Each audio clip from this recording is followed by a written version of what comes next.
이순희 강북구청장에 대해서 허위 공문서 작성 및 동행사죄로 오늘 고발장을 제출합니다. 아마 여러분들께서 아실 겁니다. 지난 8월 8일 80년 만에 최고의 폭우가 내렸던, 서울에서 최고의 폭우가 내렸던 그 사안에 대해서 지금 강북구청장 이순희 구청장은 현장을 나간다고 하면서 실제로는 간담회, 즉 식사를 하는 그러한 일을 벌였습니다. 거기까지도 괜찮았는데 그는 구청장의 동선을 적는 곳에 거짓의 동선을 적었습니다.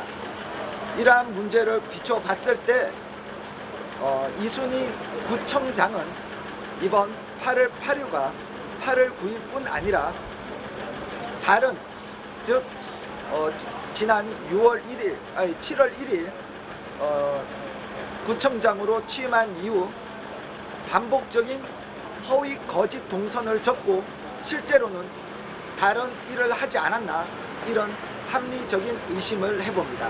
그래서 저희들은 오늘 성북구청장 이순희 구청장에 대해서 강북구청장 이순희 구청장에 대해서 행정안전부가 기초자치단체의 고유 사무로 위임하고 있는 기초자치단체장의 업무 추진비는 감사 사각지대에 놓여 있어 부적절하게 사용되는 사례가 적지 않습니다. 국민의 세금으로 사용되는 것이므로 기초자치단체장 스스로가 업무 추진비 등에 대해 누구나 확인하고 신뢰할 수 있도록 그 사용처를 투명하게 관리 감독해야만 합니다. 이번 강북구청장의 사례를 전국 자치단체장이 반면 교사 삼아 두 번 다시는 이러한 허위의 동선을 적시하는 일은 없어야 될 것입니다. 이에 이순희 강북구청장에 대한 허위 공문서 작성 및 동행사죄로 고발장을 제출합니다.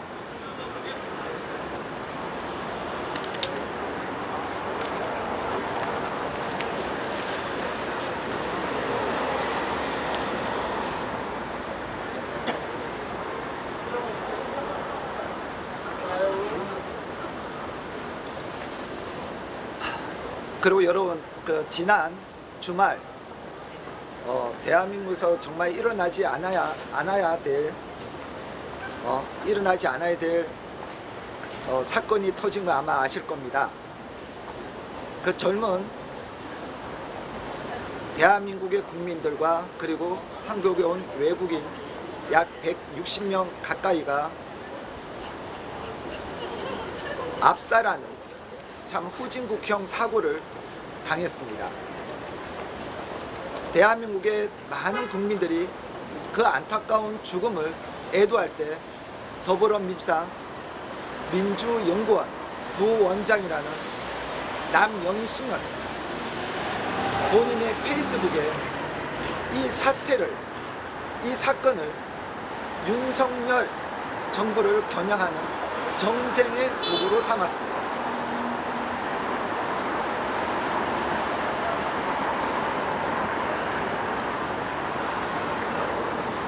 남영희 부원장은 대통령 출근길에 투입되어 밤낮 야근까지 고충을 토로하고 있는 경찰 인력이 700명, 마약 및 성범죄 단속에 혈안이 되어 투입된 경찰이 200명, 모두 용산경찰서 관할 인력이다.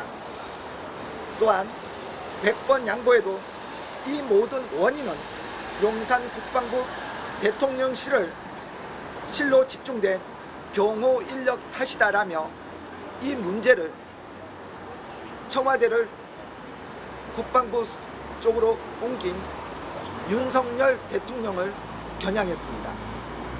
이에 저희 자유대한민국당은 남영희 민주연구원 부원장을 정보통신망법 허위사실에 의한 명예훼손 혐의로 고발장을 제출합니다. 그 이유는 용산경찰서 소속 경찰 공무원이 약 700명입니다.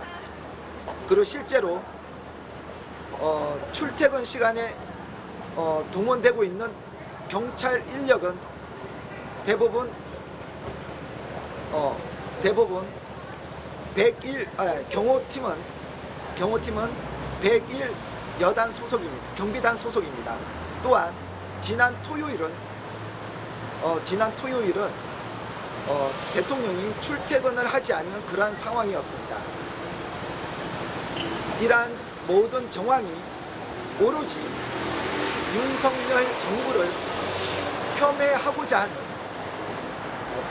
하는 그러한 악의적인 의도에서 허위 사실을 퍼뜨려 윤석열 대통령에 대한 명예를 훼손시킨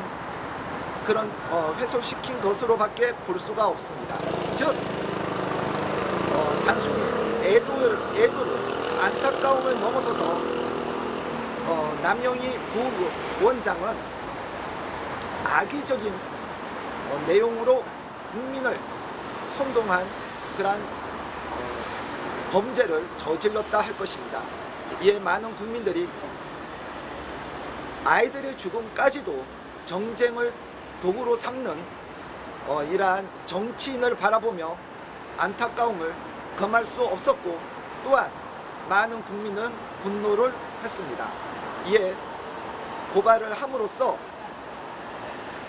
정치인들의 올바른 자세를 다시 한번 되새기고자 합니다.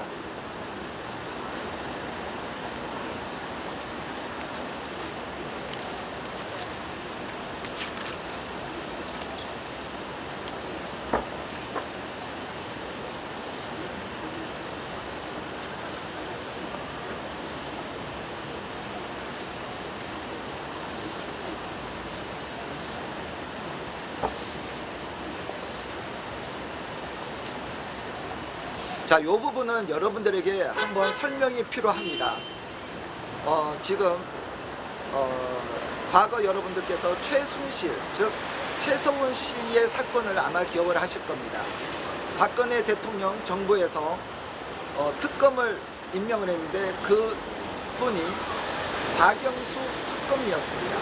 그런데 박영수 특검이 특별검사로 있는 동안 소위 가짜 수산업자 김태우 씨로부터 포르쉐 차량을 제공받은 사실이 경찰의 수사 결과로 드러났으며, 경찰이 약 1년 가까이 수사하여 넘긴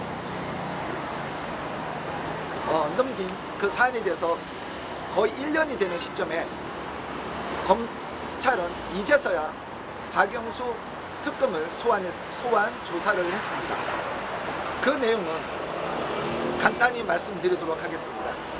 박영수는 지난 2016년 12월 21일 출범한 박근혜 정부의 최순실 등 민간인에 의한 국정농단